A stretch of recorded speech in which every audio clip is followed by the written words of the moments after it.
மகாபாரதம் கதை மாந்தர்கள். பாஞ்சாலியாக திவ்யதர்ஷினி, வாசுதேவ கிருஷ்ணராக யஸ்வந்த் சக்தி, திருதராஷ்டிரராக திவ்யஸ்ரீ, காந்தாரியாக சிவகௌரி, துரோணராக அனிஸ்ராஜ், பீஷ்மராக கமலேஸ்வரன், விதுரராக கைலாஷ், சகுனியாக ஹர்ஷவர்தன், துரியோதனனாக தருணீஸ்வர், துச்சாதனனாக தன்ஷிகா, கர்ணனாக போஸ் கிருஷ்ணா, விகர்ணனாக லோகித், தர்மனாக கமலேஸ்வரன், அர்ஜுனனாக கபிஷ், வீமனாக டெண்டுல்கர், நகுலனாக அபு அப்பாஸ், சகாதேவனாக யோகேஸ்வரன். இதோ பாஞ்சாலி சபதம் அரங்கினுள் இனிதே நிகழ இருக்கிறது.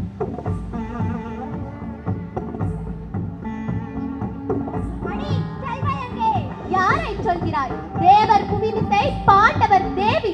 துருபதன் கண்ணினான். தம்பி, காவலிழந்த மதி கொண்டாய். நீ வந்த செய்தியை கூறி உடனே இங்கிருந்து செல். பாண்டவர் தேவியும் இல்லை, நீ பாஞ்சால தன் மகளும் இல்லை. நீ புவி ஆண்டன் வேந்தர் தலைவனாம் எங்கள் அண்ணனுக்கே அடிமை. நீ சூதில் எங்கள் நேச சகுனியோட ஆடி அங்கு உன்னை படைவன வைத்தான் தருமன். தோற்றுவிட்டான். ஆடி விலைப்பட்ட தாதினி. உன்னை ஆள்பவன் அண்ணன் துரியோதனன். மன்னர் கூடியிருக்கும் சபையில் உன்னை கூட்டி வருக என்று சொல்ல ஓடி வந்தேன். இனி ஒன்றும் சொல்லாதே, என்னோடு வா. நான் தான் பாகனிடம் கேட்டு அனுப்பினேனே. தர்மர் தன்னை இழந்த பின் என்னை இழந்தாரா, இல்லை என்னை இழந்த பின் தன்னை இழந்தாரா? இந்த கேள்விக்கு பதிலேதும் கூறவில்லையே. அந்த பேடி மகன் பாகனிடம் கூறிய எந்த பேச்சும் வேண்டியதில்லை. வா என்னோடு. அட மூடனே, மாத விளக்கு ஆதலால் ஓராடை தண்ணில் இருக்கின்றேன்.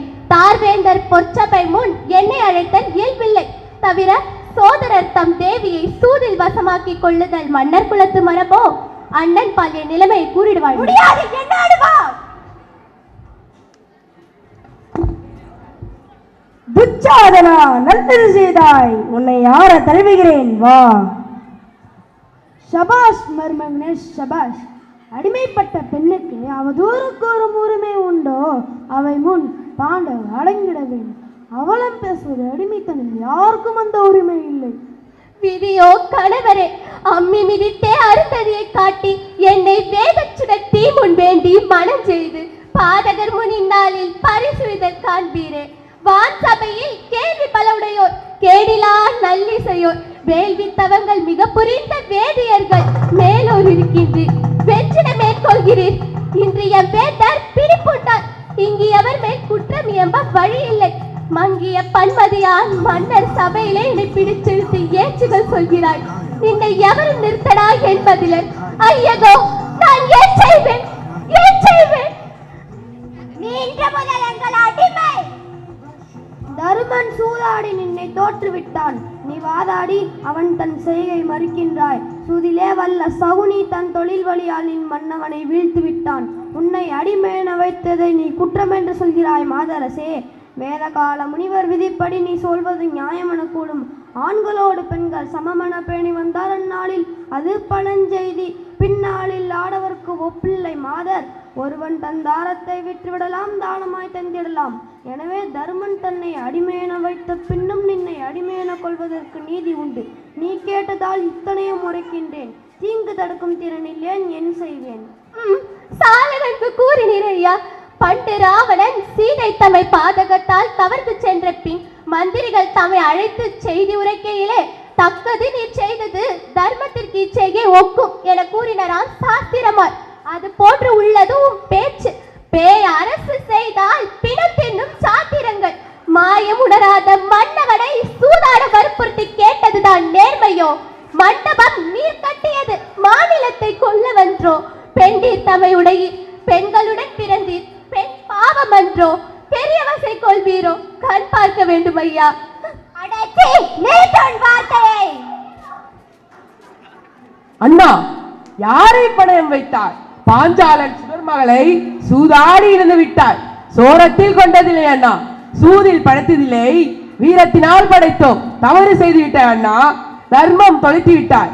சக்கரவர்த்தி என்று மேலான தன்மை படைத்திருந்தோம். பொசுக்கென ஒரு கணத்தை எல்லாம் போக தொலைத்து விட்டாய். நாட்டை இழந்தாய், பொறுத்திருந்தோம். எம்மை அடிமை செய்தாய், மேலும் பொறுத்திருந்தோம். துருபதன் மகளை, நம் குல விளக்கை இரு பகடை என்றார். ஐயோ, இவருக்கு அடிமை என்றார். இது பொறுப்பதில்லை. தம்பி சகாதேவா, எரித்தலல் கொண்டு வா. கதிரை வைத்திருந்த அண்ணன் கையை எரித்திடுவோம். மனமாற சொன்னாயோ வீமா? என்ன வார்த்தை சொன்னாய்? எங்கு சொன்னாய்? யாவர் முன் சொன்னாய்? தர்மத்தின் வாழ்வதனை சூதுக்காவும் தர்மம் மறுபடி வெல்லும்.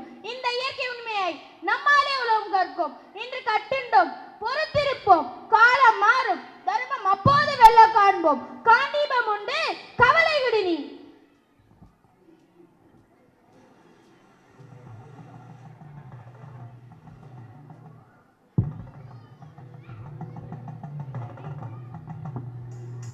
नागेन्द्रहाराय त्रिलोचनाय भस्माङ्गरागाय महेश्वराय विद्याय शुद्धाय दिगम्बराय तस्मै नकाराय नमः शिवाय.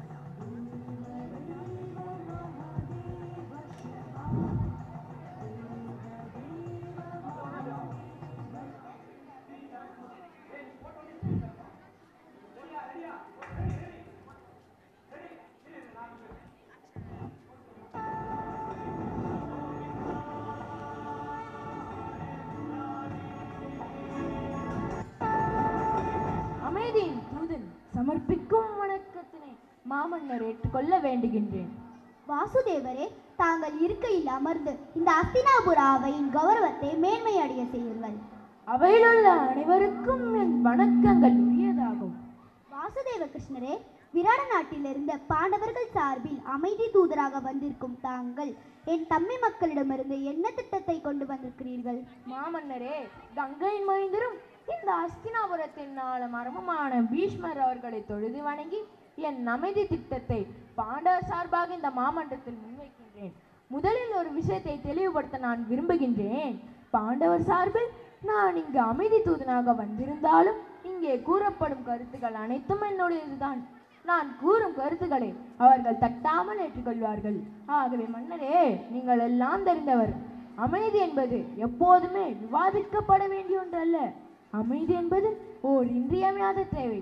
போர் என்ற நடப்பின் ஒரு பக்கம்தான் வெற்றியோ தோல்வியோ இருக்கும். ஆனால் வீரர்களின் மரணம் இருபுறமும் இருக்கும். இந்த அவையில் உலக மகா ஞானி கங்கை மைந்தர் பீஷ்மர், மகாத்மா விதுரர், துரோணர் போன்றோர் இருக்கின்றார்கள். இந்த அவையில் உள்ளது போன்ற வீரர்கள் உலகின் வேற எந்த அவையிலும் இல்லை. ஆகையால் இந்த அவையின் பொறுப்பும் தார்மீகமும் மிகப்பெரியது. போர் என்றொன்று நடந்தால் இந்த அவையின் மாபெரும் வீரர்கள் கூட்டம் சிதறி போகும். தவிர உலகம் இந்த அவை தன்னுடைய பொறுப்பை சரியாக செய்யவில்லை என்று தோற்றும். மேலும் வரலாறு பலவித தவறுகளுக்கும் உங்களை தான் குற்றாளி கொண்டு நிறுத்தும். சூதாட்ட நிகழ்ச்சி, பாண்டவரின் வனவாசம், அஞ்ஞானவாச நிகழ்ச்சிகளுக்கெல்லாம் சகுனியையோ துரியோதனனையோ காலம் குற்றம் சுமத்த போவதில்லை. நீங்கள் தான் பொறுப்பேற்க வேண்டும். ஆகவே தீர்க்க சிந்தனையுடன் யோசித்து பாருங்கள். அமைதியை தவிர வேறு வழி இல்லை. பாண்டவர்களுடன் சமாதானமாக போய்விடுங்கள். வாசுதேவராகிய கிருஷ்ணரின் ஆலோசனைகளையும் அறிவுரைகளையும் உடனடியாக ஏற்றுக்கொண்டு செயல்படுவது நன்மை பயக்கும். கிருஷ்ணர் பீஷ்மர் சொல்வதை தட்டி கழித்து விடாதே துரியோதனா. உங்களுக்காக இளவரசே, நீங்கள் கொல்லும் வரட்டு பிடிவாதத்திற்கு உங்கள் தாய் தந்தையார் நடுத்தெருள் நிற்கப் போகிறார்கள் அனாதையாக.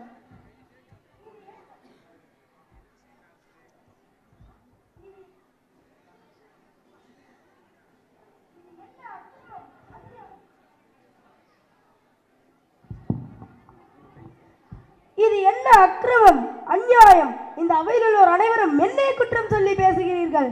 நானா எல்லா தவறுகளையும் செய்தேன்? என்னையே குற்றவாளி ஆகிறீர்கள். நானா வற்புறுத்தி தர்மனை தாயமாட வைத்தேன். தோற்றதை கோட திரும்ப கொடுத்தேன். மீண்டும் தாயமாடி தோற்றனர். அமைதி தூதர் கிருஷ்ணர் முன்வைத்த திட்டத்தை ஏற்றுக்கொள்வதுதான் நல்லது துரியோதனா. அது முடியாது துரோணாச்சாரியார் அவர்களே. வேறு ஏதேனும் திட்டம் இருந்தால் கூறட்டும், பார்க்கிறேன். முடிந்தால் பரிசீலனை செய்கிறேன். நான் உயிருடன் இருக்கும் வரை இந்திரபஸ்தத்தை திரும்ப தரும் பேச்சுக்கே இடமில்லை. பேராசையால் ஆளப்படுபவனுக்கு நியாயம் நினைவில் உதிக்காது துரோணர் அவர்களே. வேறு திட்டம் தானே வேண்டும். இந்திரபஸ்தம் வேண்டாம். பாண்டவர் சார்பாக நான் 5 கிராமங்கள் கேட்கிறேன். அவற்றை கொடுத்தாலே பாண்டவர் மகிழ்ச்சி அடைவார்கள். என்னது, 5 கிராமங்களா? அதுவும் அந்த பாண்டவர்களுக்கா? அது முடியாது. நான் ஊசி முனை அளவிற்கு கூட இடம் தர மாட்டேன். மாபெரும் வீரர்களின் மரணத்தை தான் நான் பார்க்க போகிறேன் என்று அடம்பிடிக்கிறீர்கள் இளவரசே. உங்கள் விருப்பம் அதுவாயினில் விரைவில் அது நடக்கும். நீ சொல்லுவதையெல்லாம் நான் கேட்டுக்கொண்டு இருக்க வேண்டுமா என்ன? நான் போகிறேன். குருவம்சத்தை காப்பாற்ற வேண்டுமாய், சத்திரியர்களை காப்பாற்ற வேண்டுமாய் இந்த அமைதி திட்டத்தை ஏற்கத்தான் வேண்டும். விதுரா, போய் துரியோதனனை சமாதானம் செய்து அழைத்து வா.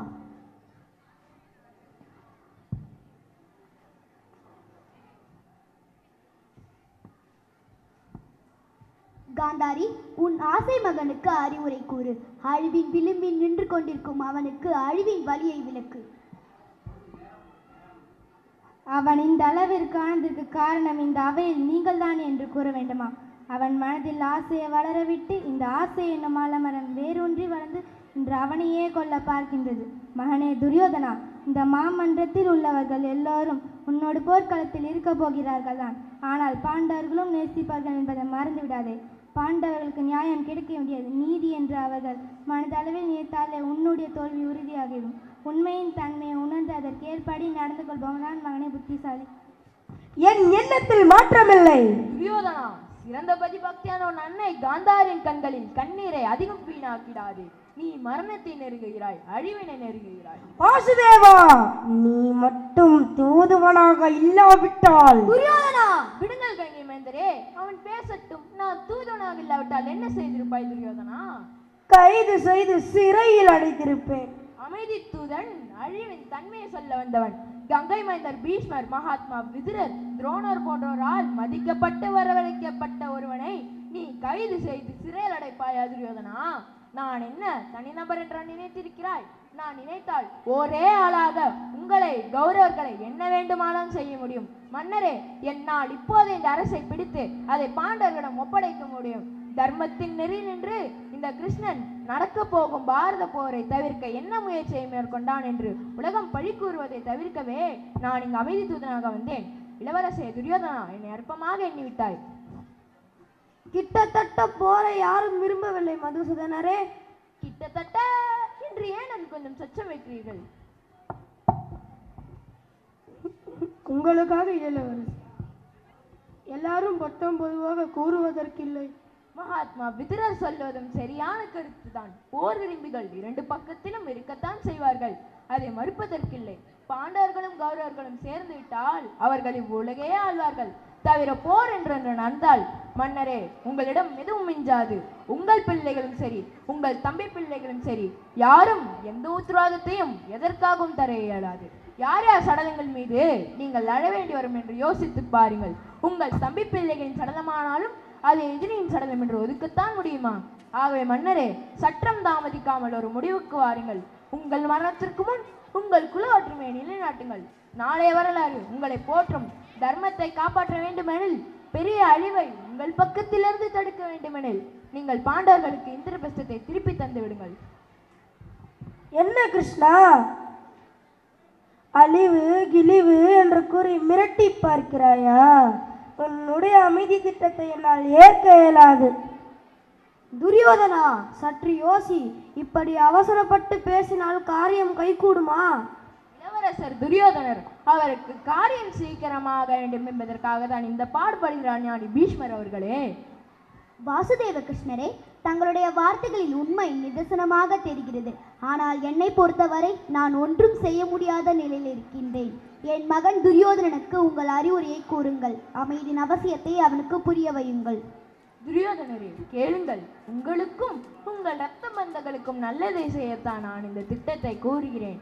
நீங்கள் நல்ல வீரர்களை கண்ட குலத்தில் பிறந்தவர், விவரம் அறிந்தவர். ஆனால் உங்களுடன் உள்ள சகுனிகர்ணன் ஆலோசனையால் தகாத முறையில் பாண்டவரின் உடைமைகளை அபகரித்துக் கொண்டீர்கள். தர்மத்தின் பாதையில் செல்ல உங்களுக்கு ஒருபோதும் சொல்லிக் கொடுத்தார்கள் இல்லை. பாண்டவர்களின் வீரத்திற்கு முன் அவர்கள் ஒன்றும் பெரியவர்களும் இல்லை. பாண்டவர்களுடன் சமாதானம் செய்து கொள்வது உங்களுக்கு நிரந்தர நன்மை தரும். இந்த அமைதி திட்டத்தால் அனுகூலமும் அடைய போவது நீங்கள் தான். கேளுங்கள் இளவரசே, பாண்டவர்களுடன் சமாதானம் செய்து கொள்ளுங்கள். இந்திரபிரஸ்தத்தை அவர்களுக்கு திருப்பி தந்து விடுங்கள். பெண்ணரசி கேட்ட கேள்விக்கு பாட்டன் சொன்ன பதிலை நான் ஏற்பதில்லை. பெண்டிர் தம்மை விலங்கினவே கணவன் எண்ணி எதுவும் செய்து விடலாம் என்றான் பாட்டன். தவறே சொன்னான், தவறே செய்தான். எந்த அர்த்தம் மனைவி இருப்புண்டோ? இக்காணும் அரசியலை சூதில் தோற்றம் இந்த கேட்பதுண்டோ? மன்னர்களே கழிப்பதுதான் சூது என்றாலும் மனுநீதி திரண்டிங்கே வலிய பாவம் தண்ணீர் கண் பார்க்க வாய் பேசிரோ? தாத்தனே, நீதி இது தகுமோ? விகர்ணா, தகுமாடா சிறியாயின் சொல். பெண்ணிவள் தூண்டல் எண்ணி ஏதேதோ பிரயத்திக்கின்றாய். இவளை நாம் வென்றதாலே பட்டிடும் பாவம் என்றாய். நானிலாய் நீதி நீ கண்டருண்டோ? மாபில் துணியை தாங்கும் வழக்கம் கீழோர் யாருக்கும் இல்லை. சீரிய மகளும் அல்லர், ஐவரை கலந்த தேவி இவள். யாரெங்கே பாண்டவர் மாபில் ஏந்தும் சீரியம் களைவாய், இவள் சேலையம் களைவாய். ஹரி ஹரி கண்ணா, அபயம் அபயம், சக்கர மேட்டி நின்றாய் கண்ணா. சார்க்கம் என்றொரு வில்லை கருத்துடையாய் கண்ணா. தொண்டர் கண்ணீர்களை துடைத்திடுவாய் கண்ணா. வையகம் காத்திடுவாய் கண்ணா. மணிவண்ணா என்றன் மனச்சுடரே, ஐயா நீ பதமலர் சரணடைந்தேன். காப்பாற்று காப்பாற்று கண்ணா, கண்ணா, ஹரி கண்ணா, காப்பாற்று கண்ணா, காப்பாற்று.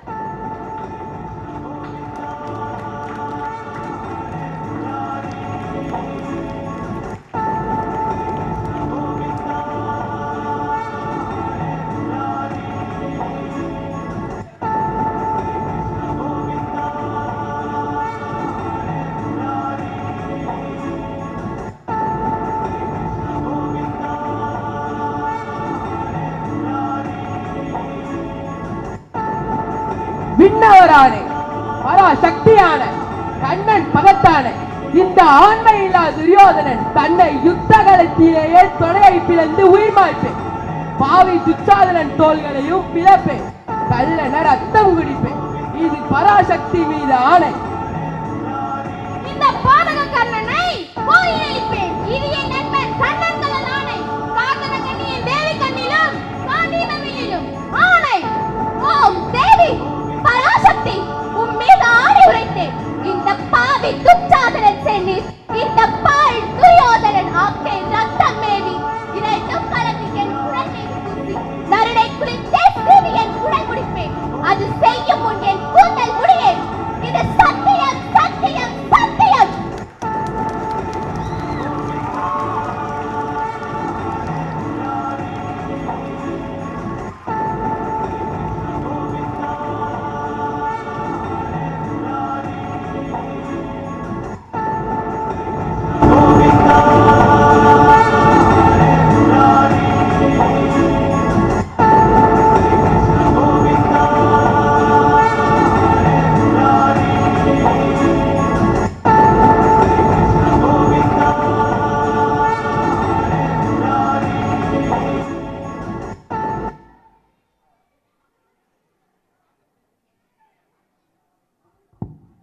பாஞ்சாலி சபதம் நாடகம் பசங்க நடிச்சாங்கன்னு சொல்றதா வாழ்ந்தாங்கன்னு சொல்றதா?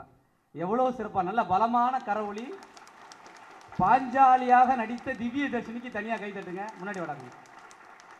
அடுத்து வாசுதேவ கிருஷ்ணராக யஷ்வந்த் சக்தி, கிருஷ்ணராக அவதாரம் எடுத்தார். நல்லா ஸ்மைல் பண்ணுப்பா, நேர்ல பாரு. திருதராஷ்டிரராக திவ்யஸ்ரீ, முன்னாடி வாங்கம்மா, முன்னாடி வாங்க.